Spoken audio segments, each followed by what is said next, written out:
Maybe we could start with the overriding question that, you know, when I first heard that you were all working together, is kind of how that came about. You know, how did one scary monster end up working with two nimble bastards? That's good, man. I like it, Peter. You got good material. Sonny asked to hear some music, and I played him a few songs, and I happened to be going into the studio right after that, and I just kind of said, "Hey, you want to come to the studio?" He was like, "Yeah, sure." I was like, "You're not like too busy or whatever?" He was like, "Yeah, fuck it." He just came to the studio and hung out. We ended up listening to the whole album, and then he just kind of singled out this one song that might not have been anyone's favorite song on the album. Like we kind of were just like, "Wow, you like that one? Oh, okay." It might not have even made it onto the album. And then Sonny asked if he could mess around with it, kind of took it into the other room for a little while, and then came back and had removed an entire section of the song, a recurring section of the song.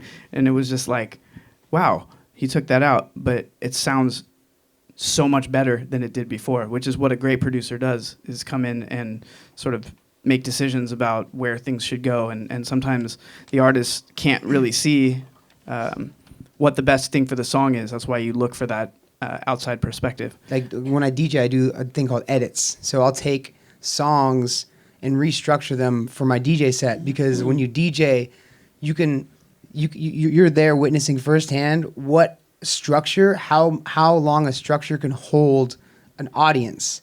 So you can see right then every single night. So I'll change the structure of my own songs before I put them out, because you could feel the room, the energy of the room, how a song flows. So I'm constantly doing that with my own music and other artists' music as well. Like I'll play other versions of people's records that I've made that I also like mash up with my own songs.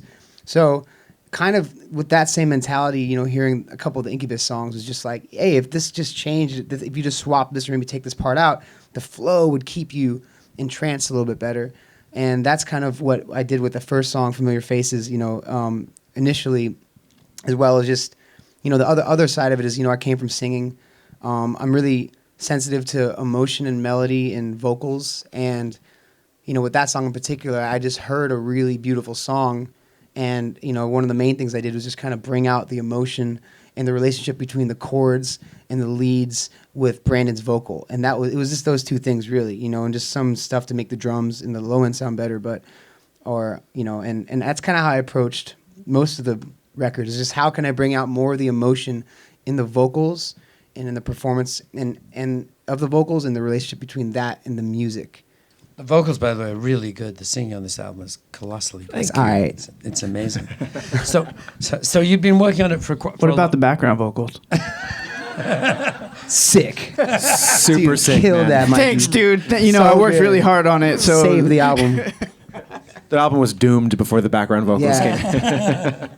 So you've been working on it a long time, I assume, before this meeting. Yeah, we've been working on it for about a year. Because as I said, there's so many detailed, cool overdubs. I mean, there's a lot of different stuff. And I tend to over sing. Like I'll throw everything in the kitchen sink at a song as far as like harmonies and things like that, and then we kind of like we deconstruct. I think along the way. But something amazing that Sonny did was he just kind of like turned the vocals up. That works. Yeah. I've done that. Yeah. And all of a sudden it was like, wow.